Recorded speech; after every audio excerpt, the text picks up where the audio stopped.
Thank you સિદ્ધિ ma'am. મને first time જ મારું અહીંયા આવવાનું છે, પણ એટલું સરસ લાગ્યું એવું લાગ્યું જ નહીં. બધા ફેમિલી જેવા જ છે અને બહુ જ સરસ રીતે મેમે બધું આટલું ડિટેલમાં કોઈ જ નથી કરાવડાવતું. એટલે હું સજેસ્ટ કરું છું કે તમે બધા જે બી જુઓ છો વિડીયો એ સિદ્ધિ મેમનો કોન્ટેક્ટ કરે. અને મારી એવી ઈચ્છા છે કે નેક્સ્ટ ક્લાસ બી હું તમારી જોડે આવું. Thank you ma'am. એસડીના ક્લાસ જોઈન કર્યા પણ બહુ મજા આવી. મેડમ બહુ સારી રીતે શીખવાડે છે કે જેટલા બી ક્વેશ્ચન પૂછીએ તો ફ્રેન્ડલી જવાબ આપે છે. અને અમે ત્રીજો ક્લાસ કરે છે મેડમનો.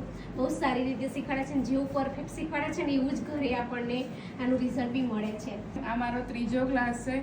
બહુ જ મજા આવી અને બહુ જ નવું શીખવા મળ્યું. મેડમને કઈ બી ક્વેરી હોય ને તો એ અમારા બોલતા પહેલાં જ સોલ્વ કરી નાખે. એટલે ક્લાસમાં કોઈ ડાઉટ નથી રહેતો અને બહુ સરસ શીખવા મળે છે. મેમ, મારા આ 5મો ક્લાસ છે અને ઓનલાઈન બી મેં કર્યું છે, પણ બધા ક્લાસમાં બહુ જ મજા આવી છે. અને જેવું તમે શીખો એવું ઘરે બી કરીએ તો સેમ બને છે.